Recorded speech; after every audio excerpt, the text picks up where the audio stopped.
When President Trump took office, he ordered a major crackdown on illegal immigration.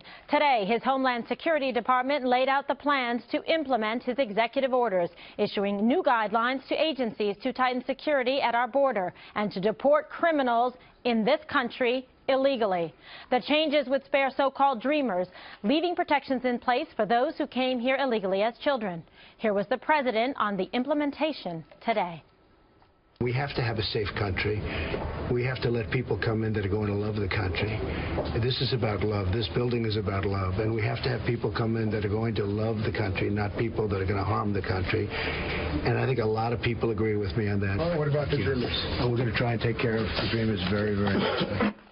Okay, well, a strong statement from the president, Mr. Trump, that is consistent with his promises made during the campaign to make sure to kick out the people who offend and are criminal recidivists, to not let them stay in the country, but also specifying that Dreamers would be taken care of. Dana, what do you think about the distinction, the juxtaposition between this, what he's saying now, the statement and the executive order, and what we dealt with in the past? So it's like the Mulligan executive order, so he gets another chance to make a first impression, and I think this one's going much better. Partly because now you have a secretary that's in place, and he can lay out these guidelines, and then they'll have the final order. The Dreamers issue is a troubling one, an interesting one. During the campaign, there were some people that were strict immigration restrictionists, I should say, immigration restrictionists who wanted the Dreamers to also be taken out of the country. That was an issue that President Trump, as candidate, sort of glossed over. And then when he met with President Obama in that first meeting in the Oval Office, they're supposed to be like 30 minutes. They were there for 90 minutes. Apparently, President Obama talked to him about the Dreamers in particular and said, can you please take a look at that, be kind and cautious in dealing with them. And I think that where President Trump ended up on this is where the majority of the country will be able to support him on it. And I don't think there will be as much controversy as there had been for the last month's And that's been a tough issue in the past for previous presidents and Republicans that have tried to struggle with putting forward a strong immigration program that protects borders while still respecting those that have been here and haven't. Yeah, and that were brought here as children. They didn't break the law personally, and they're here. They've been educated here. Their families are here. And then the question is, well, then can their parents stay here? Right, and right. The answer is probably going to be yes. All right, Greg, welcome back to the program. Why, thank you. It's a pleasure being here. Why can't we all be dreamers? I don't understand why, we are identifying a specific group of people as dreamers. I have dreams good marketing. too. It is really good, but there's some things that I dream about doing. Well, those are inappropriate. Yeah, I can't and also do it. not going to happen. I know, Kimberly. That's part of the dream. Gentle reminder. It is the dream, but that's true. Why can't I? If it's my dream, why can't it be mine? But I think you can't hold two ideas simultaneously. Cable television thinks you can't, but you can't. You can embrace immigration and realize that this country does attract the best. People who take risks tend to be people who invent things and make the world a better place. But we also attract the worst. People want to come here and dismantle what makes this country special. And what makes this country special, which is our freedoms, is what encourages people to come here. So you see how they're intertwined. You've got to focus on the bad to preserve the good. And I'm hoping that we see this evolution where we look at borders and national security in the era of ISIS as the same thing. It is a safety net that protects us. Liberals talk about, sanctuary cities. Well, maybe we're liberals. We're thinking bigger. We're calling it a sanctuary country, where if you come here, you're guaranteed safety from the bad people around the world. It's a sanctuary country. It requires borders, national security, and the willingness to do some serious crap. All right. So, Eric, this is, people have really been anticipating this. This was a big central focus of his campaign, of part of the movement. People really wanted to focus on borders, on immigration, and making sure that those that have committed crimes are deported and that they stay out to end that revolving door. What do you think of so far what we've seen today? Very extensive executive order. Yeah. I'm reading through it, and a couple of things that they hit on. Number one, immediately hiring 5,000 new border agents, 5,000 right off the bat, and another 500 air and sea agents as well. Funding for the actual physical borders in here as well. Enforcing the law of cooperation between ICE and local municipalities so that they start, the sanctions. I think it addresses. You need that connectivity. It addresses it, but it doesn't define it yet. What interesting, they didn't exactly say what they're going to do with a sanctuary city municipality that harbors illegals who are there. It doesn't really spell it out for me. But the one I think is really interesting is identifying and quantifying sources of aid to Mexico. So in other words, if we don't like what's going on here, there are some several, let's say, tens of billions of dollars in aid to Mexico in various forms that they may consider holding back or at least tying to some of the enforcement. I think this is very, very extensive, very good. But as Dana points out, some of the Dreamer stuff, I mean, the prioritizing of who gets deported and who doesn't is somewhat addressed, but not like spelled out completely. And again, what we're going to do with sanctuary cities, I'd like to see that a little bit further spelled out. Okay, Bob, does this work a little bit better for you in terms of the specifics and also the focus that this will not, do further harm to the Dreamers that are here? I think it is comprehensive. Can I just say one thing before we get started? After yesterday, I received over 1,000 tweets from some of you people out there. They're overwhelmingly negative. I expect that. I'm used to it. I'm a big boy. For whoever that was who said something about my daughter, let me tell you, punk, don't ever, ever bring my family into this. If you have the guts to do it on Twitter, have the guts to come and see me. Now, I think that a fool. Oh yeah, you particularly didn't like Comrade. So I think it is comprehensive. Wait, did you just call out one Twitter person? Yeah. In our audience. Yeah, who threatened my daughter. One. Listen, I agree that families are off limits, yeah, but right. I mean, well, you threaten what they threaten your son. We all get people. Okay. You don't get threatened. Anyway, go ahead. Anyway, so I think that I think first of all neither George Bush nor Barack Obama, when you talk about catch and release, there was, according to DHS anyway, there was never one who was a murderer or a rapist who was ever picked up and released. There were a lot of people picked up and released, but not hardcore criminals.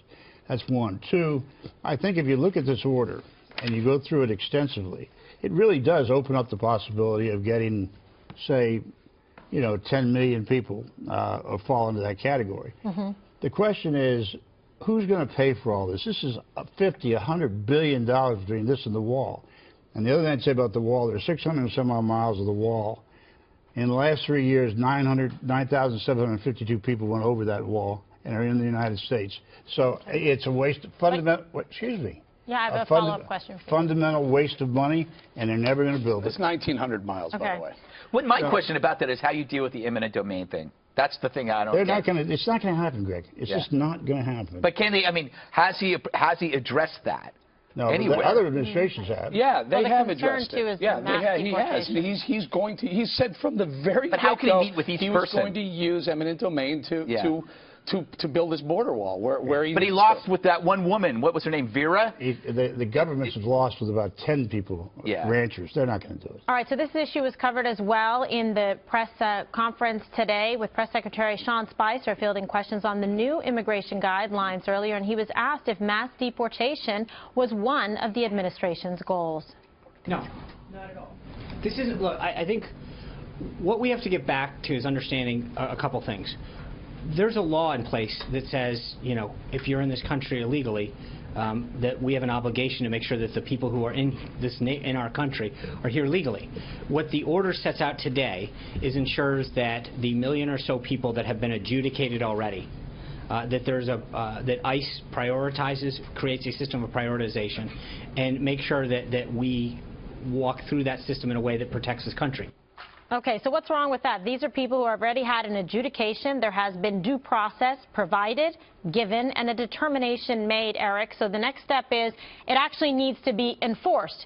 You take the position with people that have already had adjudications, and then there's removal. So what's wrong with that? I don't see anything wrong with it, and this is what he was specifically, Sean Spicer was asked, will there be a mass deportation force? And he specifically said, absolutely not. That's not what they're looking to do. That's what he said?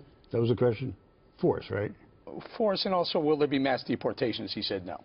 He said, no, that's not what the plan is. And if you read prioritizing criminal prosecutions for immigration, which is exactly what Sean Spicer was talking about, he talks about removing the criminal aliens first. And then go down to the rest of the order. And then I have the whole order right here. Next category, next category, next category. Public reporting of border apprehension data for transparency. No, they also say anybody who's broken the law that's in this country falls into this category. Now, they're not prioritized. I agree with you.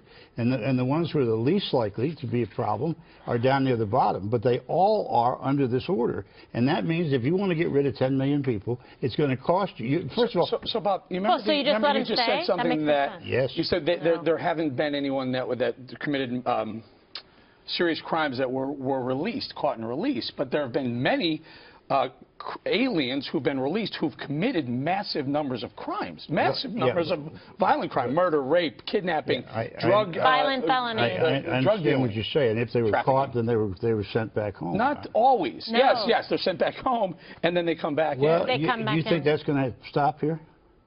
No, I don't think it's going to stop. But I think what will happen is when you put the border wall up and you put 5,000 additional border agents on the border, we'll apprehend them at the border. You're not going to have people coming back in to murder innocents like what Kate this back and forth Steinle. is showing is it's like it's a rift. Okay, so when the media. When you're discussing security, the media focuses on the isolated cases where it's unfairly performed, like the weeping mother being taken away. That's what they focus on. They don't focus on the cases where people are harmed by illegal fugitives, illegal alien fugitive felons. They don't do that. So instead, they cherry pick the cases where, oh my God, this is what security does. Why don't you run a nexus on that and find out how wrong you are? About there what? are more stories about people who are illegals who come in here to Why should I run the Nexus? You should run the Nexus. Okay, I'll run it and give it to you. Yeah, okay, thank you. Bob, it'll never happen. This is specifying people who are criminal offenders, people who are repeat offenders. That's right. I understand that, but there is absolutely nothing wrong with enforcing the existing laws that are on the books in this country. This is about the rule of law and respecting it, which makes it clearer for everybody else. If we know what the rules are and they're followed. You're not going to get your bed made at your hotel. Oh, really? How rude and racist is that statement? You go go ahead and see how many. I don't like getting my bed made at the hotel. I know you don't like getting out of bed. Specifically, what do you have I mean, there's really nothing that's out of the ordinary, with the exception of the border wall and maybe looking at some of the funding we give to Mexico. This is pretty much the standard immigration law that we have in place. It just means enforcing the current law. Well, I think in fairness to Bush and to Obama, they did what they could do to enforce the law. You didn't like the release thing for certain people, and I think there were people who were released who became hardened criminals. I agree with that. But the fact is, if you current law, it's not that much. It's current law. But if you affect that, you're talking about 10 million people, and it's impossible to do it. All right, Dana. Well, in addition to the issue of the reality, I think there will be a deterrent effect. So then maybe people that were thinking about coming over illegally decide, well, maybe it's not worth the risk. But I also think that what this doesn't deal with yet, I don't think, unless I missed something, is that there still needs to be more to address visa overstays. That's where you have the largest number of people who are here illegally that stayed. They came here, maybe they were on a legal visa, and then they stayed, and how do you find them? That's more difficult. Yeah, people that come on a tourist visa and stay. Yeah. Go ahead, Greg. No, I was going to say, listening to Bob, everybody protesting about this should take in at least one illegal fugitive in their home. Even if you have kids, you should make room for these innocent strangers, because in your perspective, every single person that's here that's illegal is innocent and a victim of evil Trump. So if you feel that way, maybe take them into your home. I've never taken one in my home view. Well, anyway, your definition is quite broad. I don't know.